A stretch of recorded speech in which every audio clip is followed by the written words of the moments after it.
ಆತ್ಮೀಯ ಶಿಕ್ಷಕರಿಗೆ ದಿನ 20ರ ವಿದ್ಯಾಚೇತನದ ಚಟುವಟಿಕೆಗಳಿಗೆ ಸ್ವಾಗತ. ಈ ದಿನದಂದು ಮೊದಲನೇ ಅವಧಿ ಎಕ್ಸ್ಚೇಂಜ್ ಗ್ರೀಟಿಂಗ್ಸ್ ಆ್ಯಂಡ್ ಕಾನ್ವರ್ಸೇಷನ್.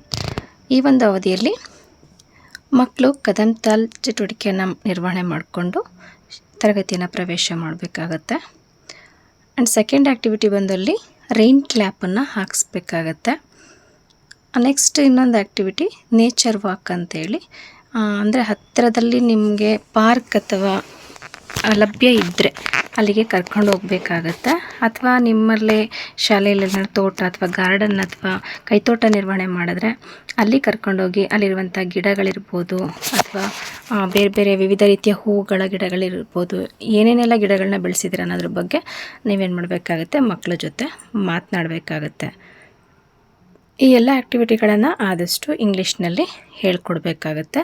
ಯಾಕೆಂದರೆ ಇದು ಬೈಲಿಂಗ್ವಲ್ ವಿದ್ಯಾಚೇತನ ಆಗಿರೋದ್ರಿಂದ ಆದಷ್ಟು ನಾವು ಇಂಗ್ಲೀಷ್ನಲ್ಲಿ ಕೂಡ ಮಕ್ಕಳಿಗೆ ಸೆಂಟೆನ್ಸಸ್ನ ಫಾರ್ಮ್ ಮಾಡಿ ಹೇಳ್ಕೊಡ್ಬೇಕಾಗತ್ತೆ.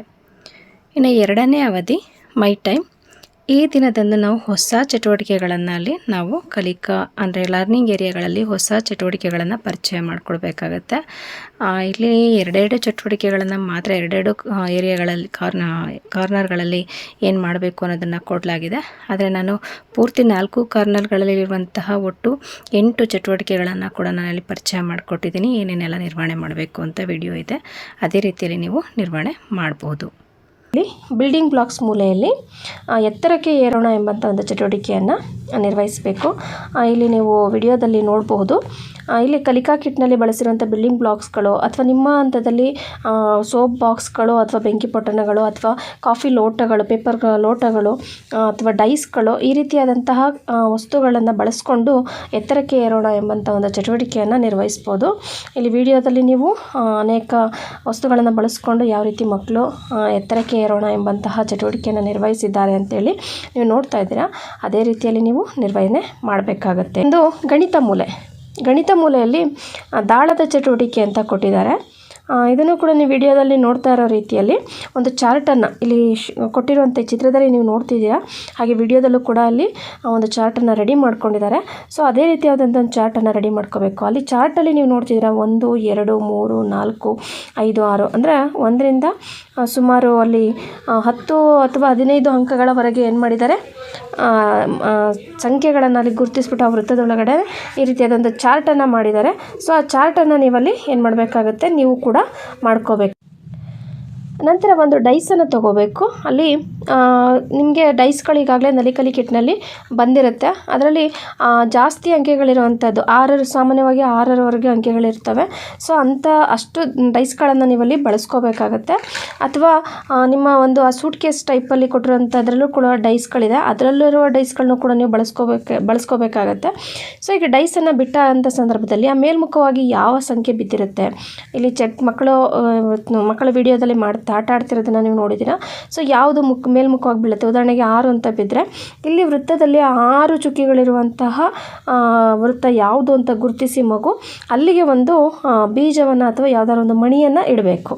ಸೊ ಈ ರೀತಿಯಲ್ಲಿ ಈ ಚಟುವಟಿಕೆಯನ್ನು ಮಾಡಬೇಕು. ಅಲ್ಲಿ ಉದಾಹರಣೆಗೆ 6 ಅಂತ ಬಿದ್ದಂತಹ ದಾಳದ ಸಂಖ್ಯೆಗೆ ಇಲ್ಲಿ 6 ಚುಕ್ಕಿಗಳನ್ನ ನಾವು ಯಾವ ವೃತ್ತದಲ್ಲಿ ಇಟ್ಟಿದ್ದೀವೋ ಆ ವೃತ್ತದಲ್ಲಿ ಏನು ಮಾಡಬೇಕು ಅಂದರೆ ಮಕ್ಕಳು ಅಲ್ಲಿ 6 ಬೀಜಗಳನ್ನು ಅಥವಾ ಗೋಲಿಗಳನ್ನು ಅಥವಾ ಕಲ್ಲುಗಳನ್ನು ಎಣಿಸಿ ಅದರ ಮೇಲೆ 6 ಗೋಲಿಗಳು ಅಂದರೆ 6 ಚುಕ್ಕಿಗಳಿರುವಂಥ ಕಡೆಗೆ ಏನು ಮಾಡಬೇಕು, 6 ಗೋಲಿಗಳು ಅಥವಾ 6 ಕಲ್ಲುಗಳನ್ನ ಎಣಿಸಿ 6ನ್ನು ಇಡಬೇಕಾಗತ್ತೆ ಅಲ್ಲಿ.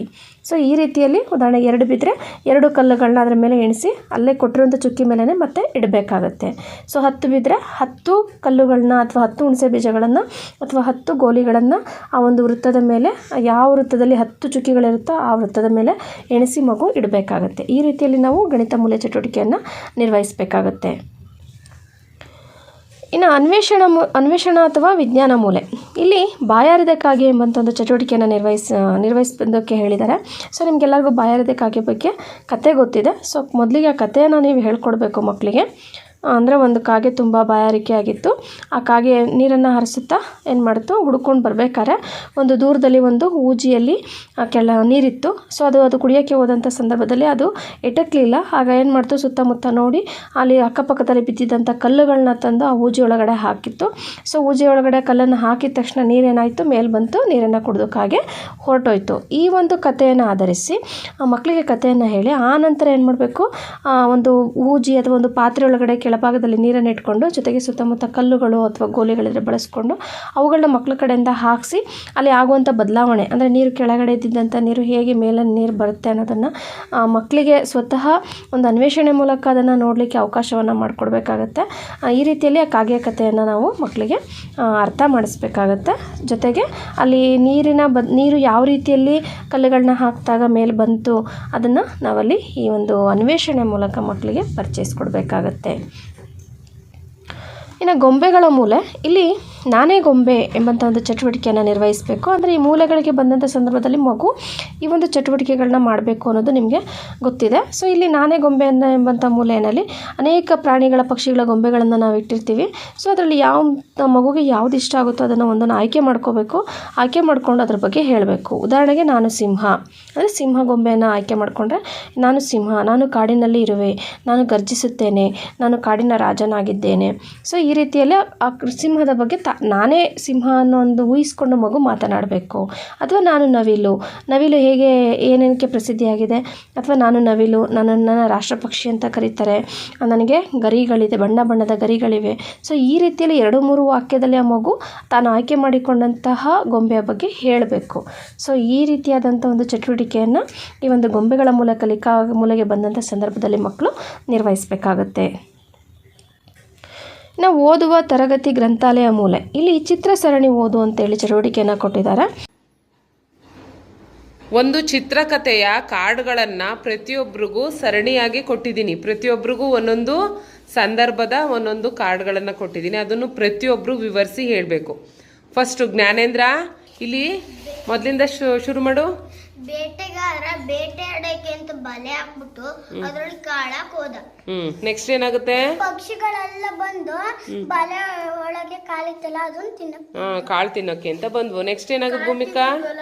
ಅವು ಬಲೆಗೆ ಸಿಗಾಕೊಂಡು ಕಾಳು ತಿಂತ ಅವುಗಳ ಕಾಲೆಲ್ಲ ಏನಾಗುತ್ತೆ, ಬಲೆಗೆ ಸಿಗಾಕೊಂಡ್ವು. ಆಮೇಲೆ ಏನಾಗುತ್ತೆ ಪಲ್ಲವಿ? ಒಂದು ಉಪಾಯ ಮಾಡಿ ಬಲೆ ಎಲ್ಲ ಪಕ್ಷಿಗಳೆಲ್ಲ ಬಲೆ ಎತ್ಕೊಂಡು ಓಡುವು. ಒಂದು ಉಪಾಯ ಮಾಡಿದ್ವು, ಬಲೆನೇ ಎತ್ಕೊಂಡು ಹಾರೋದ್ವು. ನೆಕ್ಸ್ಟ್ ಏನಾಗುತ್ತೆ ದೀಕ್ಷಾ? ಬಲೆ ಎತ್ಕೊಂಡು ಪಕ್ಷಿಗಳೆಲ್ಲ ಹಾರೋದಾಗ ರೈತ ಬಂದ್ಬಿಟ್ಟು, ರೈತನವರು ಯಾರವನು? ಬೇಟೆಗಾರ ಆಶ್ಚರ್ಯ ಪಡ್ತಾನೆ. ಆಶ್ಚರ್ಯವಾಗಿ ನೋಡ್ತಾನೆ, ಇದೇನಪ್ಪ ಹಿಂಗಾರ ಹೋಗ್ತಿದಾವಲ್ಲ ಅಂತ. ಆಮೇಲೆ ಏನಾಗುತ್ತೆ ಶ್ವೇತಾ? ದೂರದ ಜಾಗಕ್ಕೆ ಹೋಗ್ಬಿಟ್ಟು ಅಲ್ಲಿ ಇಲಿ ಸಹಾಯ ತಗೊಂಡು ಏನ್ ಮಾಡಿದ್ವು? ಅಂತ ಆರೋದು. ಇಲಿ ಏನ್ ಮಾಡ್ತಾವ? ಅದು ಅಲ್ಲಿಂದ ಕಟ್ಟ ಅಂತ ದಾರಗಳನ್ನೆಲ್ಲ ಬಲೆನೆಲ್ಲ ಕಟ್ ಮಾಡ್ತು. ಅವಾಗ ಪಕ್ಷಿಗಳೆಲ್ಲ ಏನ್ ಮಾಡಿದ್ವು? ಫ್ರೀ ಮಾಡ್ಕೊಂಡು ಪುರ್ ಅಂತ ಹಾರೋದ್ವು. ಈ ಕಥೆ ನೀತಿ ಏನು ಅಂತ ಗೊತ್ತಾಯ್ತಾ? ಏನ್ ಗೊತ್ತಾಗುತ್ತೆ ಹೇಳಿ? ಉಪಾಯ ಬಲ್ಲವನಿಗೆ ಅಪಾಯವಿಲ್ಲ ಅಂತ. ಏನ್ ಹೇಳಿ? ಇನ್ನು ಕಲೆಗೊಂದು ನೆಲೆ ಕರಕುಶಲ ಮೂಲೆಯಲ್ಲಿ ದಾರ ಮತ್ತು ಬಣ್ಣಗಳ ಸಹಾಯದಿಂದ ವಿನ್ಯಾಸಗಳ ರಚನೆ ಅಂತ, ಇದನ್ನು ನಾವು ನಲಿಕಲಿಯಲ್ಲಿ ಮಾಡಿದ್ದೀವಿ.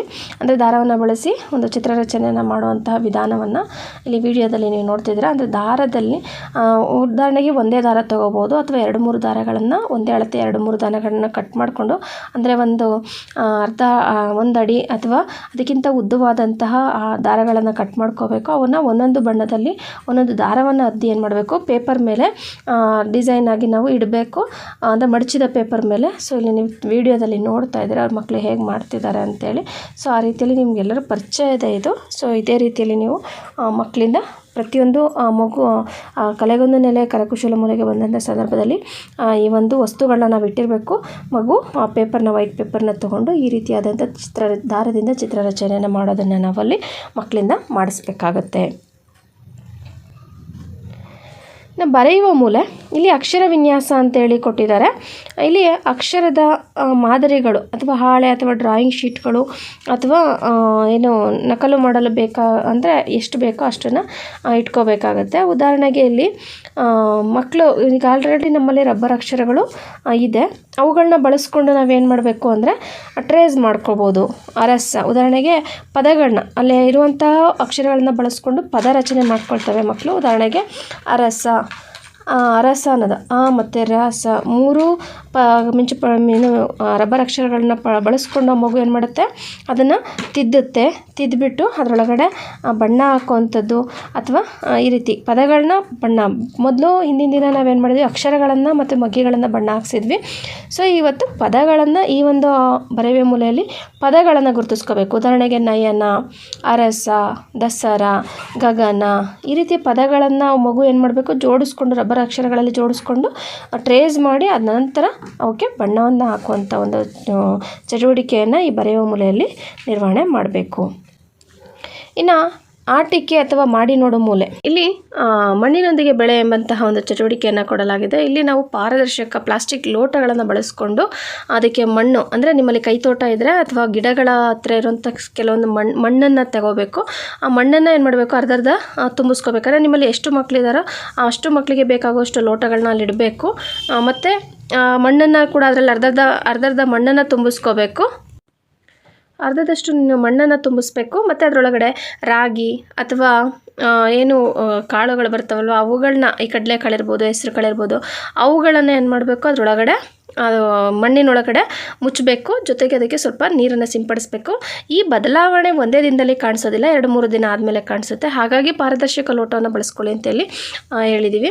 ಸೊ ಈ ಒಂದು ಅಂದರೆ ಮೊಳಕೆ ಹೊಡೆದು ಅವು ಯಾವ ರೀತಿಯಲ್ಲಿ ಗಿಡವಾಗಿ ಬೆಳೆಯುತ್ತವೆ ಅನ್ನೋದನ್ನು ಒಂದು ಬದಲಾವಣೆಯನ್ನು ಮಕ್ಕಳು ಇಲ್ಲಿ ಮಾಡಬೇಕು. ಹಾಗಾಗಿ ಈ ಒಂದು ಚಟುವಟಿಕೆಯನ್ನು ಪ್ರತಿ ಮಗುವಿನಿಂದನೂ ಕೂಡ ನಾವು ಆಯಾ ಒಂದು ಮೂಲೆಗೆ ಬಂದಂಥ ಸಂದರ್ಭದಲ್ಲಿ, ಮಾಡಿ ನೋಡೋ ಮೂಲೆಗೆ ಬಂದಂಥ ಸಂದರ್ಭದಲ್ಲಿ ಮಗುನೇ ಮಾಡಿ ನೋಡಿ ಅಲ್ಲಾಗುವಂಥ ಬದಲಾವಣೆಗಳನ್ನು ಕಂಡುಹಿಡಿಯೋದಕ್ಕೆ ಅವಕಾಶವನ್ನು ಮಾಡಿಕೊಡ್ಬೇಕಾಗತ್ತೆ. ಇವಿಷ್ಟು 8 ಕಲಿಕಾ ಮೂಲೆಗಳಲ್ಲಿ ನಾವು 51ನೇ ದಿನ ಪರಿಚಯ ಮಾಡಿಸ್ಕೊಡ್ಬೇಕಾಗಿರುವಂತಹ ಚಟುವಟಿಕೆಗಳು. ನೆಕ್ಸ್ಟ್ 3ನೇ ಅವಧಿ ಬೇಸಿಕ್ ನ್ಯೂಮರಿಕಲ್ ನಾಲೆಡ್ಜ್. ಇಲ್ಲಿ ಲೆಟಸ್ ವೇ ಈಚ್ ಅದರ್ ಅಂತೇಳಿ ಕೊಟ್ಟಿದ್ದಾರೆ.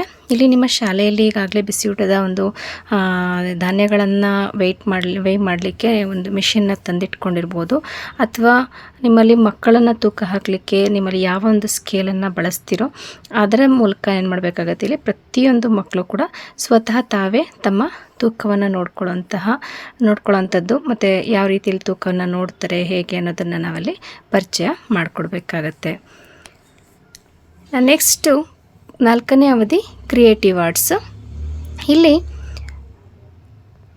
ದಾರದಿಂದ ಚಿತ್ರರಚನೆ, ಡ್ರಾಯಿಂಗ್ ಬೈ ಥ್ರೆಡ್ ಅಂತೇಳಿ ಆ್ಯಕ್ಟಿವಿಟಿ. ದಾರದಿಂದ ಚಿತ್ರರಚನೆ ಈ ಒಂದು ಮೈ ಟೈಮ್ ಅವಧಿಯಲ್ಲಿ ಏನು 2ನೇ ಒಂದು ಅವಧಿಯಲ್ಲಿ ಆರ್ಟ್ ಆ್ಯಂಡ್ ಕ್ರಾಫ್ಟ್ ಮಾಡಿ ಕಲಿ ಅಂತ ಏನು ಏರಿಯಾ ಇದೆ ಆ ಒಂದು ಏರಿಯಾದಲ್ಲೂ ಕೂಡ ಈ ಒಂದು ಚಟುವಟಿಕೆಯನ್ನು ಕೊಡಲಾಗಿದೆ. ಸೊ ಇಲ್ಲೂ ಕೂಡ ಅದನ್ನೇ ಚಟುವಟಿಕೆಯನ್ನು ಕೊಡಲಾಗಿದೆ. ನೀವು ಎರಡಕ್ಕೂ ಸೇಮ್ ಚಟುವಟಿಕೆಯನ್ನು ಮಾಡ್ಕೋಬಹುದು. 5ನೇ ಅವಧಿ ಲ್ಯಾಂಗ್ವೇಜ್ ಡೆವಲಪ್ಮೆಂಟ್. ಈ ಒಂದು ಅವಧಿಯಲ್ಲಿ list the name of common familiar objects, ಅಂದರೆ ಇಲ್ಲಿ ತರಗತಿಯಲ್ಲಿರುವಂತಹ ವಸ್ತುಗಳ ಹೆಸರುಗಳನ್ನು 2 ಚಿಟ್ ಮಾಡ್ಕೋಬೇಕಾಗತ್ತೆ. ಅಂದರೆ 2 ಫ್ಲ್ಯಾಶ್ ಕಾರ್ಡನ್ನು, ಒಂದು ಉದಾಹರಣೆಗೆ ಟೇಬಲ್ ಅನ್ನೋದನ್ನು 2 ಸೆಟ್ಟು, ಬ್ಲ್ಯಾಕ್ ಬೋರ್ಡ್ ಅನ್ನೋದನ್ನು 2 ಸೆಟ್ಟು, ಅಥವಾ ಚೇರ್ ಅನ್ನೋದನ್ನು 2 ಸೆಟ್ಟು. ಈ ರೀತಿಯಲ್ಲಿ ನಿಮ್ಮ ತರಗತಿಯಲ್ಲಿ ಲಭ್ಯವಿರುವ ವಸ್ತುಗಳ ಹೆಸರುಗಳನ್ನು 2 ಸೆಟ್ ಮಾಡ್ಕೋಬೇಕಾಗತ್ತೆ. ಒಂದೊಂದು ಸೆಟ್ಟನ್ನು ಆಯಾ ವಸ್ತುಗಳಿರುವಂತಹ ಜಾಗದಲ್ಲಿ ನಾವೇನು ಮಾಡಬೇಕಾಗುತ್ತೆ, ಪೇಸ್ಟ್ ಮಾಡಬೇಕಾಗತ್ತೆ. ಇನ್ನೊಂದನ್ನು ನಾವಲ್ಲಿ ಗುಂಪಿನಲ್ಲಿ ಒಂದು ಬಾಕ್ಸಲ್ಲಿ ಹಾಕಿ ಇಡಬೇಕಾಗತ್ತೆ. ಈಗ ಮಗು ಏನು ಮಾಡಬೇಕು ಅಂದರೆ ಯಾವುದಾದ್ರು ಒಂದು ಚಿಟ್ಟನ್ನು ತಗೋಬೇಕಾದ್ರೆ ಒಂದು ಫ್ಲ್ಯಾಶ್ ಕಾರ್ಡನ್ನ ತಗೋಬೇಕು. ಅದೇ ರೀತಿಯ ಫ್ಲ್ಯಾಶ್ ಕಾರ್ಡು ಎಲ್ಲಿದೆ ಅಂತೇಳಿ ಹುಡುಕಬೇಕು. ಜೊತೆಗೆ ಅದು ಏನು ಅನ್ನೋದನ್ನು ಮಗು ಏನು ಮಾಡಬೇಕಾಗುತ್ತೆ, ಐಡೆಂಟಿಫೈ ಮಾಡಿ ಹೇಳಬೇಕಾಗತ್ತೆ. ಇದೇ ರೀತಿಯಲ್ಲಿ ನಿಮ್ಮ ತರಗತಿಯಲ್ಲಿರುವಂಥ ಎಲ್ಲ ಮಕ್ಕಳುಗಳು ಕೂಡ ಈ ಒಂದು ಆ್ಯಕ್ಟಿವಿಟಿಯಲ್ಲಿ ಭಾಗವಹಿಸೋ ರೀತಿಯಲ್ಲಿ ನೀವು ನಿರ್ವಹಣೆ ಮಾಡಬೇಕು. ಆದಷ್ಟು ಈ ವಸ್ತುಗಳ ಹೆಸರನ್ನ ಇಂಗ್ಲೀಷ್ನಲ್ಲಿನೇ ಬರೆದು ಇಂಗ್ಲೀಷ್ನಲ್ಲಿನೇ ವರ್ಡ್ಸನ್ನು ಹೇಳೋ ರೀತಿಯಲ್ಲಿ ನೋಡ್ಕೋಬೇಕಾಗತ್ತೆ. 6ನೇ ಅವಧಿ ಔಟ್ಡೋರ್ ಗೇಮ್. ಈ ಒಂದು ಅವಧಿಯಲ್ಲಿ ಮ್ಯೂಸಿಕಲ್ ನಂಬರ್ಸ್ ಎಂಬಂಥ ಆಟವನ್ನು ಆಡಿಸ್ಬೇಕು. ಇದು ಮ್ಯೂಸಿಕಲ್ ಚೇರ್ ಆಡಿಸ್ತೀವಲ್ಲ ಅದೇ ರೀತಿಯಲ್ಲಿ. ಆದರೆ ಇಲ್ಲಿ ಒಂದು ಬದಲಾವಣೆ ಅಂದರೆ ಚೇರ್ಗಳ ಮೇಲೆ ನಂಬರ್ಸ್ ಇರುವಂತಹ 1 to 9 1ರಿಂದ 9ರವರೆಗೆ ನಂಬರ್ಸ್ ಇರುವಂತಹ ಫ್ಲ್ಯಾಶ್ ಕಾರ್ಡ್ಗಳನ್ನು ನಾವು ಉಲ್ಟಾ ಇಡಬೇಕಾಗತ್ತೆ ಚೇರ್ಗಳ ಮೇಲೆ. ಇದಕ್ಕೆ ಪೂರಕವಾದ ವಿಡಿಯೋ ಇದೆ, ನೀವು ಅದೇ ರೀತಿಯಲ್ಲಿ ಮಾಡ್ಕೋಬೋದು. ಉಲ್ಟಾ ನಂಬರ್ನ ಉಲ್ಟಾ ಇಡಬೇಕಾಗತ್ತೆ ಫ್ಲ್ಯಾಶ್ ಕಾರ್ಡ್ನ. ನಾವೀಗ ಮ್ಯೂಸಿಕ್ನ ಸ್ಟಾರ್ಟ್ ಮಾಡ್ತೀವಿ. ಸೊ ಮ್ಯೂಸಿಕ್ನ ಸ್ಟಾರ್ಟ್ ಮಾಡುವಂಥ ಸಂದರ್ಭದಲ್ಲಿ ಸುತ್ತ ಓಡ್ತಾ ಇರಬೇಕು. ಯಾವಾಗ ಮ್ಯೂಸಿಕ್ ಸ್ಟಾಪ್ ಆಗುತ್ತೋ ಆಗ ಎಲ್ಲ ಮಕ್ಕಳು ಕೂಡ ಏನು ಮಾಡಬೇಕಾಗತ್ತೆ, ಚೇರ್ ಮೇಲೆ ಬಂದು ಕೂತ್ಕೋಬೇಕು. ಸೊ ಚೇರ್ ಮೇಲೆ ಬಂದು ಕೂತ್ಕೊಳ್ಳೋವಂಥ ಸಂದರ್ಭದಲ್ಲಿ ಅಲ್ಲಿರುವಂಥ ಫ್ಲ್ಯಾಶ್ ಕಾರ್ಡನ್ನು ಎತ್ಕೊಂಡು ಅದು ಯಾವ ನಂಬರ್ ಅನ್ನೋದನ್ನು ಐಡೆಂಟಿಫೈ ಮಾಡಿ ಹೇಳಬೇಕು. ಪ್ರತಿ ಮಕ್ಕಳು ಕೂಡ ಹೇಳಬೇಕು. ಯಾವ ಮಗು ರಾಂಗ್ ಹೇಳುತ್ತೋ ಆ ಮಗುವನ್ನು ಔಟ್ ಅಂತೇಳಿ ನಾವೇನು ಮಾಡಬೇಕಾಗತ್ತೆ, ಆಟದಿಂದ ತೆಗಿಬೇಕಾಗತ್ತೆ. ಇದೇ ರೀತಿಯಲ್ಲಿ ಎಲ್ಲ ಮಕ್ಕಳುಗಳು ಕೂಡ ಔಟ್ ಆಗೋವರೆಗೂ ಮಾಡ್ಬೋದು. ಅಥವಾ ಎಲ್ಲ ಮಕ್ಕಳುಗಳು ಕೂಡ ಸರಿಯಾಗಿ ಹೇಳಲಿಲ್ಲ ಅಂದರೆ ಆ ಮಗುವಿಗೆ ಆ ಒಂದು ನಂಬರ್ ಯಾವುದು ಅನ್ನೋದನ್ನು ನಾವು ಹೇಳಿಕೊಟ್ಟು ಕರೆಕ್ಟಾಗಿ ಹೇಳೋ ರೀತಿಯಲ್ಲಿ ಮಾಡಬೇಕಾಗತ್ತೆ.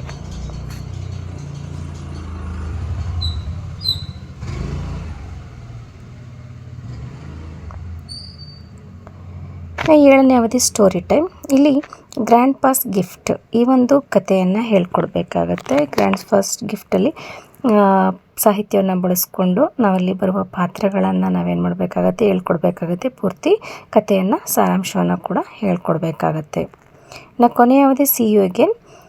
ಎಂದಿನಂತೆ ಈ ಒಂದು ಅವಧಿಯಲ್ಲಿ 7 ಅವಧಿಗಳಲ್ಲಿ ನಿರ್ವಹಣೆ ಮಾಡಿರುವಂಥ ಚಟುವಟಿಕೆಗಳನ್ನು ರೀಕಾಲ್ ಮಾಡಬೇಕಾಗತ್ತೆ.